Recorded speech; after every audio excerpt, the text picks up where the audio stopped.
Hey guys, so it's time to do a comparison here between the HTC U11 and the Galaxy S8. So we're going to start them up at the same time and have a look at the performance here. This is a Exynos Galaxy S8 versus a Snapdragon HTC U11 with 4 gigs of RAM. So very interesting the way they look quite similar this year in terms of the build.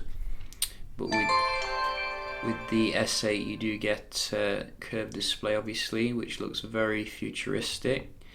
The HTC does feel good in the hand though, you know, it's not bad at all in terms of the ergonomics. I do notice the display on the S8 is a lot brighter here. I think we have them on the Max, as you can see. So it would be nice if HTC did switch to AMOLED in future, but nevertheless, let's have a look at the performance, because this is where HTC usually has the advantage over Samsung. So we have closed everything down, as you can see, and let's go. And we're just going to run through these nice and fast so you can see the performance here. So far it looks like every single one of them has opened up faster on the HTC, which is what I would expect. You know, I think while TouchWiz looks nice, it doesn't seem to be quite as snappy as what you're getting with your Sense UI here. What else do we have? Camera, let's try that.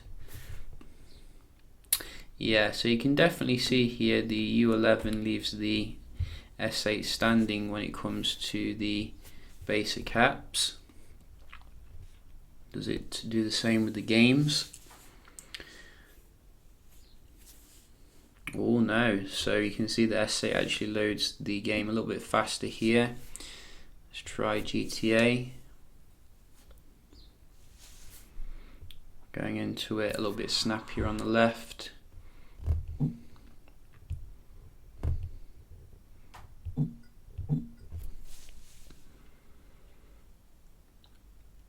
HTC this time. Oh no, so quite identical for that one, not a huge difference.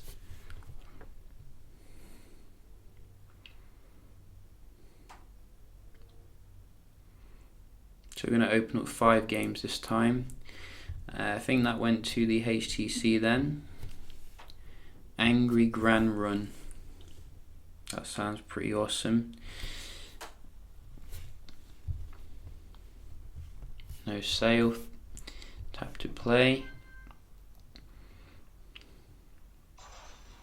Wow, that looks pretty awesome.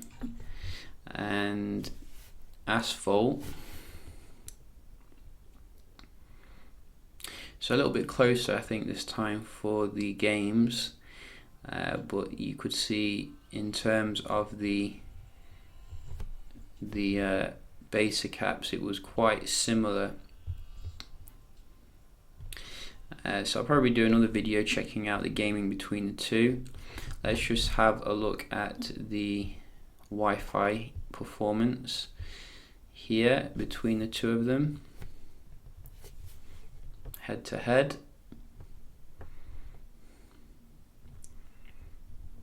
Start with the S8, separate them a little bit.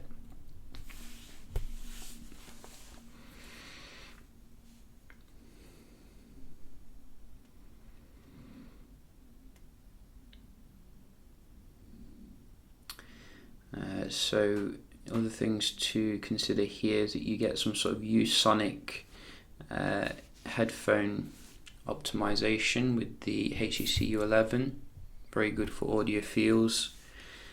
And I think also someone did say it does actually have boom sound speakers, but they're just not quite as apparent as with the metal phones of the past. But you can see in terms of the Wi-Fi, very comparable here. The U11 did just pip it, but significantly better for the upload. So props to HTC here for winning, and the ping. A little bit of web browsing as well. So let's just go to Google. Starting off, I have cleared the cache on them, so I'm not sure why it was loading that page, but just go to BBC here. Go. Whoops, click the wrong thing then. Let's just click on this one. So I think that was the HTC then. And again, Verge, old Verge. Go.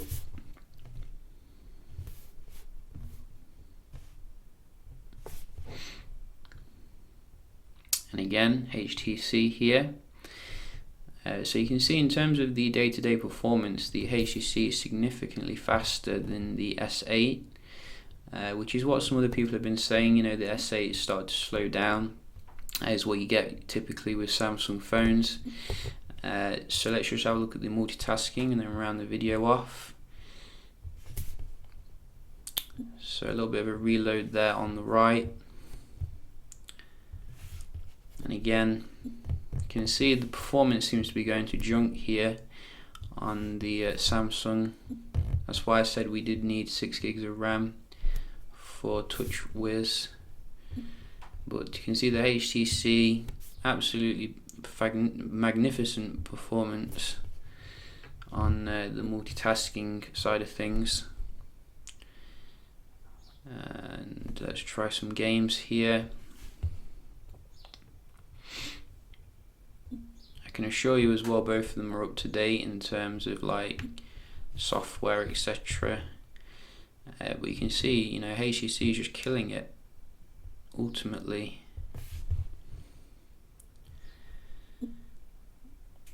And let's try the other games. Asphalt.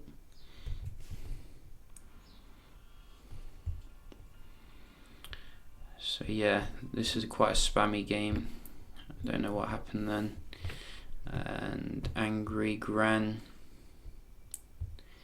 Let's see, Angry Gran. Oh, so I think the HTC reloaded that one and Samsung kept it in memory. So very inconsistent here with the Samsung. Sometimes it keeps it in memory and sometimes it doesn't. You can see with 5 games this seems to really make them reload eventually, so I might start using this in future. You can see they're both reloading now, both of the games now, so one more. But overall I think HTC has done a solid victory here. Just seems to be that much snappier and better in terms of performance, you know, so props where props is due. I was a hater at first, but now, you know, I am a little bit more on HTC's side. So what other things do you want to be aware of with the HTC? You are getting obviously the squeeze feature, which I've started to use a little bit, you know, around taking some shots, but I do think it's a little bit of a gimmick at the end of the day, because sometimes it doesn't work properly, but it's nice that it's there at the end of the day. I think as well you have 3D video recording, like in terms of the sound, so you'll find that in the actual video settings, 3D audio, which I don't think you get on the S8. You know, that's pretty awesome if you're into your video recording and stuff. On the other hand, you know, the S8 does strike back with a more arguably futuristic design, you know, iris scanner as well, which is nice to have. And it's just overall good you know, software experience here, but I think it's not as fast as it was when I first got it. I do notice some lags creeping in, so if you're looking for the performer, you know, maybe the HTC is a better choice here overall. So yeah, just a quick little video here. We're doing some other comparisons as well with the HTC, so yeah, I'll see you in the next one.